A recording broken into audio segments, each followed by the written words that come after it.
larguar nga studio për të ardhur në një vend të bukur edhe për të ardhur në një vend I cili mund të themi që me zemër dhe me shpirt na sjell pas në kohë për të folur për të kaluarën, por edhe për të tashmen e rinovuar dhe për të tashmen e re. Jemi në xhamin e Kravarit, në xhamin e re, por le të themi në hapësirat edhe në vendin e vjetër, nga aty ku mendohet që është ndër xhamiat e para të kësaj treve. Unë kam kënaqësi që me krye'imamin e Bashkisë Islame, Zotria Ali Bardhin, të flasim sot për xhamin e Kravarit, por edhe për një shtrirje ndoshta më kronologjike se si është bërë dhe se si është jetuar më herët. Faleminderit që na prite në shtëpinë tjetër, në këtë xhami kaq të bukur që ngadal me çdo detaj po merr le të themi finalen e punimeve. Faleminderit edhe për juve për mundin sakrificën që keni dalë domethënë, edhe është e mira që të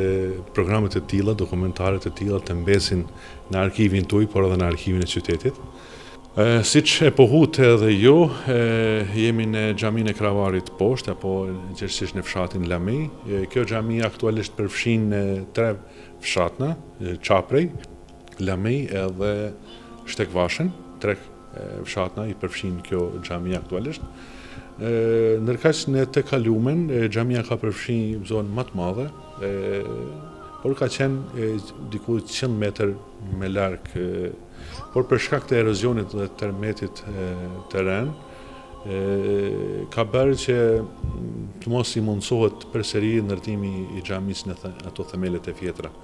Do të keni rastin që ta shihni, por më pas është rindërtu një xhami tjetër më larg nga ajo, por që edhe ajo është ndërtuar me stilin e vjetër, kështu që tashti është pa e nevojshme që të ndërtohet kjo xhami. Në fakt kjo xhami me përpara, në këtë fshat, ka përfshin disa fshatra.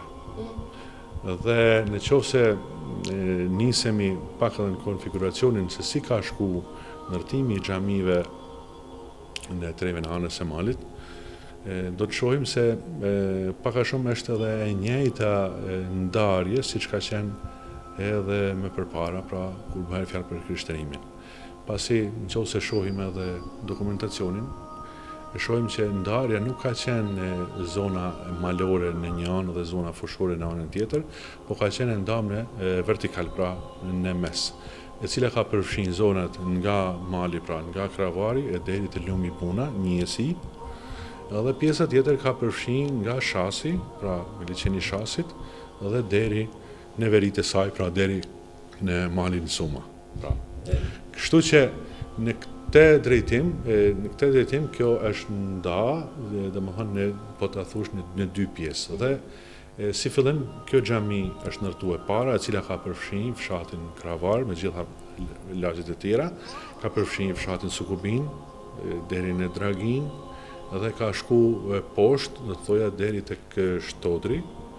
te Lumi Buna, dhe është kthy në anën tjetër, Moriçani, Shtufi, gjithë ato I ka përfshin kjo xhami.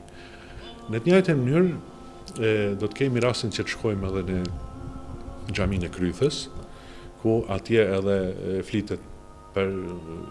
ndërtimin, domethënë për një xhami të vjetër, e cila ka përfshin zonën tjetër, e cila ka shku nga Shasi e deri në veritë e saj. Kështu që me kalimin e kohës, duke u lind nevojat e reja, kanë filluar mandej edhe fshatët të tjerë të cilat ti ndërtojnë në hapësirat e tjera, kështu që me pas është ndërtuar xhamia e Kravarit Nelt, siç edhe e shohim edhe nga pllaka, për këtë vitit 1761. Po kështu,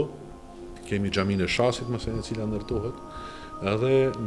pra në këto 2 hapësina kemi 2 xhami të cilat përfshin këto 2 njësi, do të thoja. Është interesante se këto 2 njësi ndarëse do t'i shohim edhe më vonë, edhe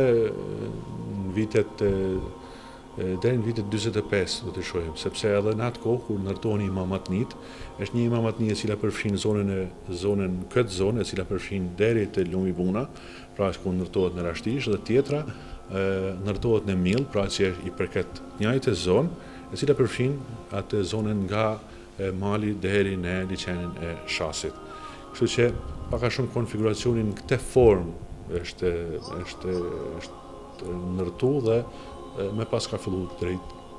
shtrirjes pra me këto objekte. Ajo që është interesante, do të kemi rastin që ta diskutojmë edhe në xhaminë e Krythës, është se më përpara një ndër arsyet se xhamit në fshatë nuk janë të ndërtuar shumë me vonë, është se xhamit domethënë kanë qenë për faljen e xhumas dhe bajrameve. Ndërkaq në bazë të praktikës së mëparshme, pra si i bie domethënë te vitet shekullit 15-16, ndoshta edhe 17, ka qenë rregull që namazi i bajramit dhe i xhumave të falej vetëm në qytet. Sepse është dashur që të plotësoj kushtet për një ceremoni të tillë, siç është fjala edhe për bajramin edhe për xhuman. Ndërkaq që fshatnat më së shumti në fillim kanë kërkuar që hapet e faltorëve tyne t'i kenë domethënë të kategorisë, sepse janë da kategori mesxhit edhe xhami. Xhamia ka pas edhe faljen e xhumas dhe bajrameve, ndërsa mesxhitet kanë pas vetëm faljen e taravive apo vakteve të ditës, sipas nevojës. Kështu që këto kanë qenë edhe kategorizimet. Prandaj edhe shumë më vonë kanë filluar xhamit, sepse natyrisht që Islami është më herët, edhe si më thonë më herët se dëshmojnë edhe varret, një të njëjtën gjë, ku kemi varret që shohim varrin në Shtodër, i cili është i përket viteve 1700, pra i vdekun, që do të thotë që është më herët. Në të njëjtën mënyrë do të shohim në xhaminë e Krythës, ku kemi edhe kronin, i cili i përket viteve 1652, domethënë ajo është shumë herët, pra që do të thotë që Islami ka qenë shumë herët, por nuk duhet të ngatrohemi me faltore, sepse faltoret kanë pas, pra xhamit kanë pas një rregull kur ndërtohen. Domethënë, edhe kjo reformë, e cila vjen mandej që të falet xhumaja dhe bajrami, ka filluar që të jetë pas shekullit, do të thoja pas shekullit, fundit shekullit 17, fillimi i shekullit 18, do të thoja, sepse e bante të vështirë se qytetet ishin mushur, ishin stej mushur, dhe ishte e pamundur që gjithë populli, gjithë fshatnat mlidhen në qytet dhe të falin namazin e xhumas dhe bajramit, kështu që e vështirësonte një gjë të tillë. Dhe kjo është edhe arsyeja, do të them në bazë të ulëmtimeve, që xhamit i kena, domethënë pas shekullit 17. Tani, me qenë se jemi këtu, edhe le të themi është një emocion tjetër kur flet për shumë vite më herët, edhe kur sjell diçka të re, le të themi, po në të njëjtin vend, 100 metra më poshtë nuk është një largësi e madhe, është thjesht le të themi për gjithë hapësirën, edhe ku ka qenë më e përshtatshme që të jetë edhe sa më e gjatë, pse jo. Por nëse kujtojmë ndoshta personat e parë, kush kanë qenë? Dihet se kush kanë qenë ato të cilët kanë prirë në xhaminë e Kravarit në vitet e hershme të asaj xhamie? Është shumë vështirë, sepse duhet dokumentacioni të kërkohet, edhe duke ditë që dokumentacioni ka vështirësitë e veta, bile ka qyteti Ulqinit ka dokumentacionin e hershëm, si të thush, sepse dihet se është djeg disa herë arkivi. Në të njëjtën mënyrë, domethënë kjo i ka shkaktuar dhe na vështirëson, por që to duhen studime më të veçanta, ndoshta që do të bëhen në arkivin e Stambollit apo të Ankaras, aty do të shihen më detale. Si akoma banorët kemi në këtë zonë, edhe kur flasim për faljen e bajramit, a kthehen edhe ata që jetojnë në qytet që të vinë në fshatin e vet? Patjetër, sepse janë kujtimet, janë gjallë, janë njerëzit gjallë. Natyrisht që vinë aq më shumë për këtë bajram edhe më shumë, sepse është rindërtu si tur xhamia e re, dhe kjo xhami fal kontributit e djemve të këshillit xhamis, Mezhlisit Bashkisë Islame, Mëshihatit, Zotni Omer Kajosha, i cili ka treguar një kujdes të veçantë për ndërtimin e kësaj xhamie, dhe gjithë ata që kanë kontribuar me gjërat të imta, do të thoja, dhe që të kontribuojnë në të ardhmen kismet edhe për punimet e tjera që do të bëhen në këtë hapësinë. Por kjo xhami, siç shihni, është ende pa u përfunduar e gjitha, pasi hapja solemne do të jetë në muajin shtator, Por ne kemi dashur të falim Bajramin, të përgatisim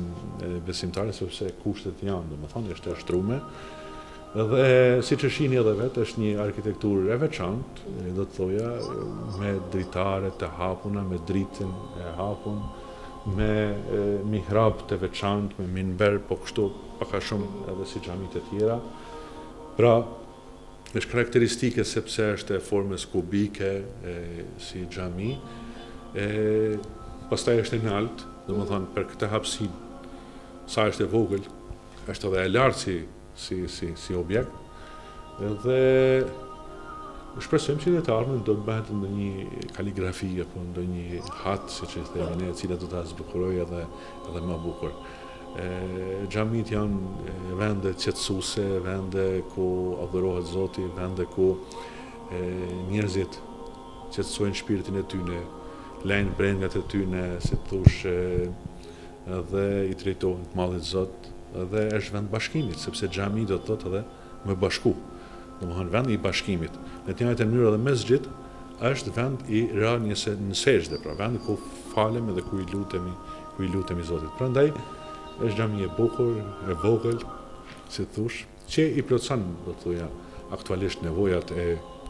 besimtarëve të tyre në fshat, pa marrë parasysh se dita ditës njerëzit edhe, si thosh, edhe largohen, por që largohen ndoshta me punë, por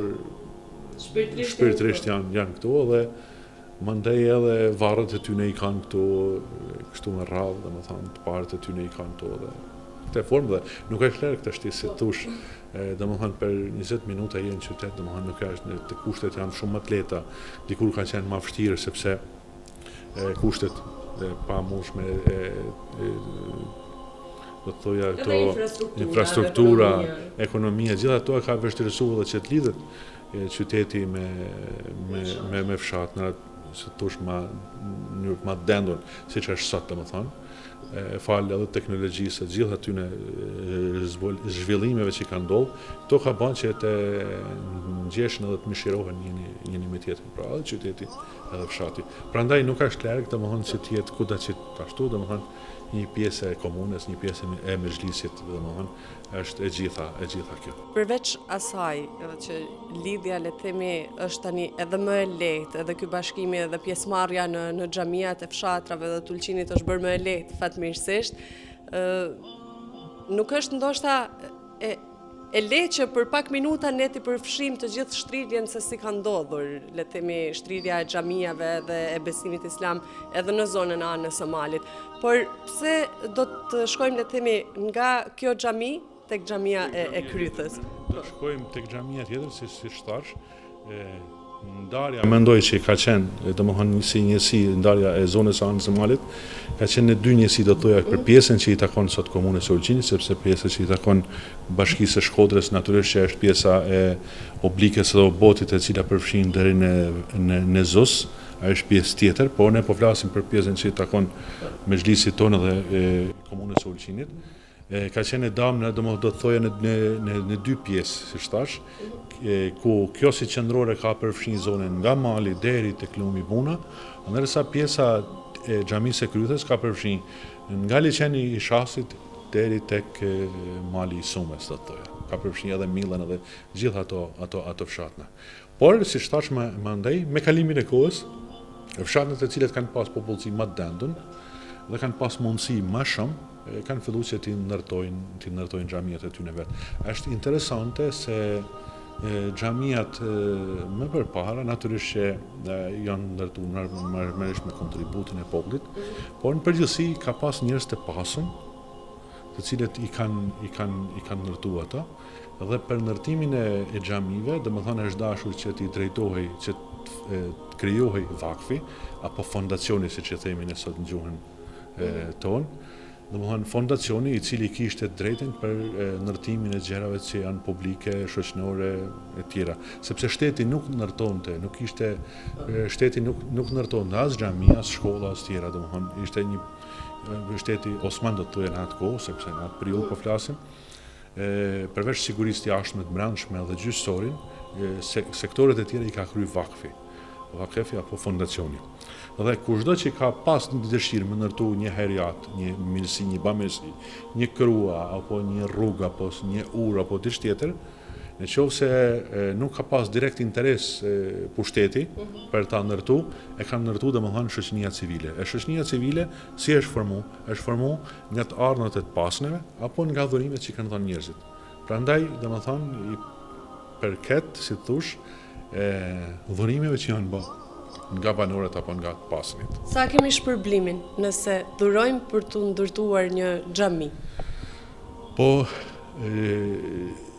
Po ta shohim, vetë profeti a.s. ka thënë që ai i cili bëhet sebeb apo ndërton apo që kontribon në ndërtimin e një xhamis do ta ketë vendin e tij në Parajs, do të ketë një shtëpi, një vend banim në Parajs. Pra, dhe kjo i ka shtyrë dhe më shumë njerëzit, besimtarët, që të kontribojnë në xhami. Po natyrisht që duhet kontribojnë edhe në fushat tjera, sepse edhe fushat e tjera janë që i përkasin jetës e njeriut, dhe me padyshim që edhe për to ka sevap.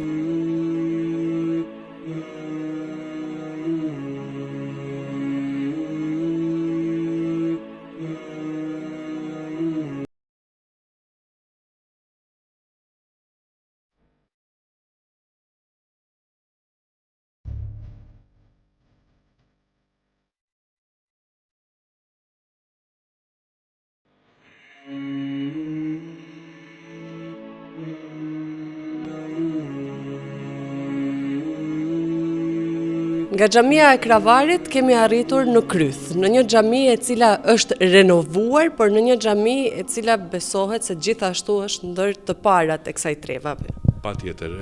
ashtu siç e pohum edhe tek xhamia e Kravarit poshtë, treva e anës së malit, kjo pjesë që i takon komunës Ulqinit, duhet të jetë ndarë, si thash, në dy pjesë. Jo në pjesën malore dhe fushore, po malore dhe fushore. Pasi edhe pronat shumë, për shembull, njerëz të cilët i kanë shtëpitë në zonën e malit, për shembull në Mill apo në vende të tjera, kanë pronat e tyre deri në Shas, deri në Bun, apo të njëjtën mënyrë edhe banorët që janë në Kravari kanë pronat e tyre deri tek lumi Buna, pra poshtë. Kështu që vetë edhe konfiguracioni, edhe vetë mënyra e pronësisë difton që edhe ndarja ka qenë pra në mënyrë vertikale, jo në mënyrën horizontale trevës anës malit, duke e nda malin në një anë dhe fushën në anën tjetër, por duke e nda përmes. Dhe si thash edhe më përpara, kjo ka qenë edhe shumë më herët edhe me ndarjen kishtare, nëse e shohin, edhe atë ka pas në dy ndarje, domethënë, që ka përfshirë zonën nga Shasi edhe ka ardhur deri në malin e Sumes, apo dhe në anën tjetër, nga pjesa e Simerishtit, ku është domethënë poshtë Bunës, dhe ka shku në drejtim të Kravarit. Në të njëjtën mënyrë edhe xhamit, edhe xhamia e Kravarit poshtë, e cila ka përfshirë atë pjesë deri te lumi Buna dhe deri te pjesa e Kravarit. Në të njëjtën mënyrë edhe kjo xhami mendohet që është e vjetra, e cila ka përfshirë zonën nga Shasi deri tek mali i Sumes, pra që ka përfshirë këtë pjesë, edhe duhet të kenë shku deri tek zona e ku ndahet sot, deri tek zona e Brajshës. Aty duhet të qenë, si thush, ajo ndarja e ty në dy pjesëve. Me kalimin vërim që kemi një kruan. Patjetër, dhe kjo dëshmon edhe më shumë faktin, megjithëse studime nuk kemi atë studimet mirëfillta që janë bërë me dokumentacion, por këtu siç kemi lexuar një kru, i cili është ndërtuar nga një banore, duhet të qenë e kësaj treve, Fatime Bia Beqirit, siç shkruan edhe në plak, e ndërtuar në vitin 1652, mos gaboj, pra dikon 1063 hijri, pra që i bje. Pra gati 400 vjet, pra. Por si thamë në fillim, fakti që xhamit janë më vonë nuk do të thotë që Islami është më vonë këtu, sepse kemi thënë, ka një tregim të që diftohet pi banorëve të Krythës, është interesant, që e kam dëgjuar edhe prej ish imamit xhamis, Mulla Bajramit, Efendis, ku të paret kanë thënë që kur është vendosur të ndërtohet xhamia e Krythës, është shku më marr leja, edhe është kërku leja për faljen e Bajramit dhe xhumas. Është kërku leja, dhe muftiu i ka thënë ju nuk keni drejtën që të falni në fshatna, sepse është punu me fetvan e me parshme, me fetvan e me hershme, vje shekullit 15-16 ku në përfshatën nuk janë falë namazet e xhumas dhe bajramit, por janë falë në qytet. Edhe miftyri i shkodit që thotë se çfarë doni ju bajramin dhe atë e falni në qytet, ju s'keni nevojë. Atëherë ta i thonë që ne duhet të falim taravit. Pra për namazin e taravit ne nuk mund të vim natën në Shkodër, andaj gjehet një solucion dhe vendoset që të ndërtohet pra. Edhe siç kemi thënë, në periudhën osmane ndarmjet kur i themi xhami dhe mesxhit është një dallim. E njëjta gjë është gati, por dallimi është se xhamia ka përfshi faljen e bajramit dhe xhumas, kurse mesxhiti ka përfshi vetëm faljet e tjera pa bajram dhe pa xhuma. Me kalimin e kohës, kur ndryshohen edhe fetvaja, sepse është gjë e pamundshme që të shkohet gjithë në qytet, dhe kjo është, si thosh, një reformë do të quaja në atë kohë, si duket në shekullin 18, ndodh ajo që masonej edhe këto xhamit që mund të kenë qenë më herët si tipit kategorisë së mesxhitit, të janë shndruar në xhami ku ka filluar që të falet edhe bajrami, edhe namazi, edhe namazi xhamas. Kështu që me kalimin e kohës, pra, kjo xhami ka përfshi pra nga zona e malit deri në zonën e liçenit. Me kalimin e kohës, siç thash, lind nevoja, sepse shtohet edhe popullsia natyrisht, lindin popullsi dhe lind nevoja për me kriju dhe xhamit e tjera.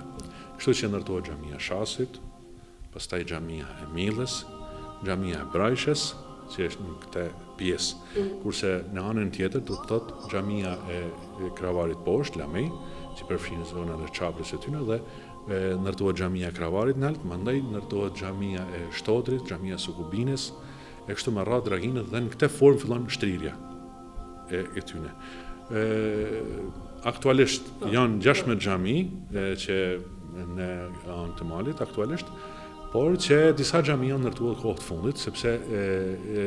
nevoja dhe punësia për më ndërtuar xhami të reja ka bën që disa fshat më të ndërtojnë edhe xhami të reja. Për shembull, do të shtoja për shembull xhamia e Kleznes ndërtohet, domethënë 100 vite më përpara, por ndërtohet si xhami e re, e cila ndahet prej kësaj pjese. Mandej ndërtohet xhamia e Selites, e cila ndahet prej xhamisë së Shasit, edhe aty ka një ngjarje interesante, se po është një ngjarje interesante që ma kanë thënë, domethënë, dy banorët më të moçëm, njeri, domethënë Rahmet Liu Imer Gjoni dhe Jemin Astafa, të dy më kanë përmend si ngjarje, por që unë e kam dëshmuar edhe në pllakën e xhamisë, e cila është e shkruar me shkrim arab Osman. Dhe është interesant se pas një mosmarrëveshje, do të thuhet, siç e kanë thënë në atë kohë, besimtarët, pra të fshatit Selit dhe Katërkoll, thonë që ne do të ndërtojmë xhamin dhe do të ndahemi nga xhamia e Shasit, dhe do të ndërtojmë një xhami tonën të re, por mundësit nuk ishin. Atëherë ju drejtuan Hatixhe i Strefit, e cila është e afër me fisin e Astafeve, sot ashtu mendohet. Dhe kjo Hatixhe i Strefit ka qenë një zonjë e pasun, një zonjë, si thush, beglere asaj kohe, dhe ta i thonë që na jep mundësi që me ndërtu, dhe ajo jo jep një qese me Napoleon e Arit, me pas të shkojnë edhe i thonë që nuk na mjafton, dhe në njëjtën mënyrë ajo shton edhe një qese me Napoleon e Arit. Është interesant se Hatixhe i Strefi, e cila përmendet në murin, në pllakën e xhamisë si ndërtuese e kësaj xhami, së bashku me disa persona tjerë të cilët kanë kontribuar, por kjo është me pasuninë e vet ceket në pllak, kjo ndërtoi xhaminë e Selitës. Është interesante, por cila xhami ka atë anën historike të vet. Kështu që në anën tjetër mandej kemi pjesën tjetër ku ndahet është xhamia e Rashtishës poshtë, me kalimin e kohës ndërtohet pas viteve 80 xhamia e Rashtishës nalt, që ndahet për xhamisë poshtë.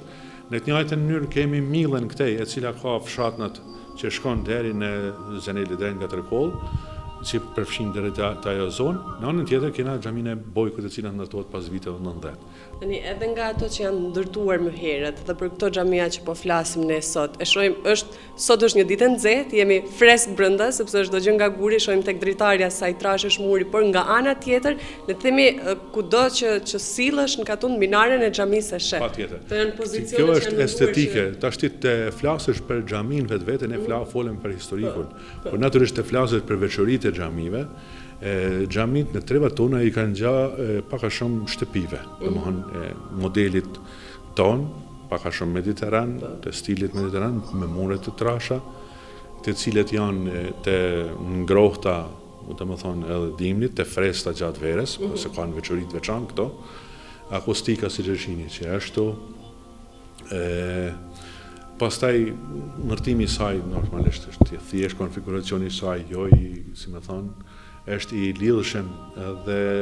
nga pjesa e imamit, çdo pjesë e xhamisë është ndërlidhur me çdo pjesë të xhamisë, pra që nuk met dikush jashta ligjërimit apo jashta lutjes, si më thonë, nuk met jashtë, kështu që është e konfiguruar edhe menduar mirë, domethënë këtë drejtim. Jo vetëm kjo xhami, por gjitha xhamitë e tjera. Por kjo siç thamë është më e veçantë se kjo ka gurin, do thonë fshati Kryt ka xhamin e re, e cila është ndërtuar, domethënë poshtë rruga. Por që kjo duhet të falenderu edhe Këshillin e xhamisë të Velion, gjithë ata donatorë që e kanë, si më thonë, e kanë rinovuar, kanë rikthyer edhe një herë, se këtu është falë edhe Bajrami. Di çfarë po kuptoj, si në xhamin e Kravarit, si këtu, besoj se rinia është ajo që le të themi nuk po hjek dorë le të themi për të vlerësuar çdo gjë që ka qenë, por edhe për të mbetur amanet edhe për gjeneratat më shpejt. Është mbreslënse, domethënë shumë kështu, domethënë se jo vetëm këtu në fshatna, por në qytet një herë herë, por do të kemi rastin në qytet të bëjmë një program ndoshta Bajramin e ardhshëm, si të bëjmë për xhamitë të tjera. Të bëjmë edhe atje një studim se si ka shku shtrirja e xhamive, sepse kjo ka rëndësi edhe domethënëse, sepse ti kupton edhe shtrirjen edhe mënyrën se si është për hap ajo. Por, si thash, rinia ka një rol të veçantë, edhe është një motor, edhe kjo është vërtetuar, e kemi vërtetuar në të gjitha xhamit. Të moshuarit ne duhet i falenderojmë tash për atë që na kanë mrit, duhet i respektojmë edhe, si më thon, kanë nerin e veçantë ata. Por natyrisht rinia është ajo të cila lëviz motorin e vazhdon. Dhe kështu që unë i përgëzoj gjithë ata të rinj që kanë kontribuar me mishë, me shpirt, me, si më thonë, me pasonitë e tyre, me mundin e tyre, se gjithë kush ka punë të veta, por që shqyr Zoti, domethënë, gjithë kush e ndjen atë dhe ninat kënaqësinë e vet dhe shpreson që Zoti t'ia shkruaj inshallah për sevap gjithë atyre. Imam, faleminderit për gjithë këtë eksplorim që sollëm sot, edhe uroj që të gjithë shikuesit le të themi kanë kuptuar më shumë për këtë shtrirje që ka qenë. Kjo është ajo në pas në vëzhgimeve të mia, domethënë së bashku me kolegë të ndryshëm të cilët i kemi analizuar, por që të bëhen studim më i thuktë, me analizë duhet të hulumtohen arkivat. Dhe atëherë do të shohim domethënë edhe shumë detaje të tjera. Disa regjistra, disa shënime kanë met për disa xhami, është interesante se si kanë funksionuar ata, si ka pas gjithë çila xhami, vakafin e vet, fondacionin e vet, i cili ai fondacion nuk është marrë vetëm me xhami, po është marrë edhe me një ndërtim kronit, me rregullim çështje të tjera që i kanë përkit kësaj, se të thoja, shoqënisë, domethënë. Edhe këtu ka atë rëndësinë e vet, por që shpresojmë që kur bëhen ndonjë studim më i thellum me arkiva, do të dalin edhe më të dokumentuar. Faleminderit. Ne do të largohemi me përshtypjet më të bukura sot nga xhamia Kravarit dhe xhamia Krythës, duke falenderuar krye'imamin Ali Bardhi për gjitha, le të themi, njohuritë që solli përmes kësaj bisede sot, edhe për gjithë ata që na ndjekin jo vetëm nga Ulqini, por di që janë të shumtë nga diaspora që na ndjekin sot në këtë festë të Kurban Bajramit, besoj se kemi sjellur edhe më shumë kujtime tek ju. Faleminderit edhe nga xhamia Krythës, ju themi mirupafshim për t'u kthyer edhe për të vazhduar emisionin ton sot nga studio e televizionit.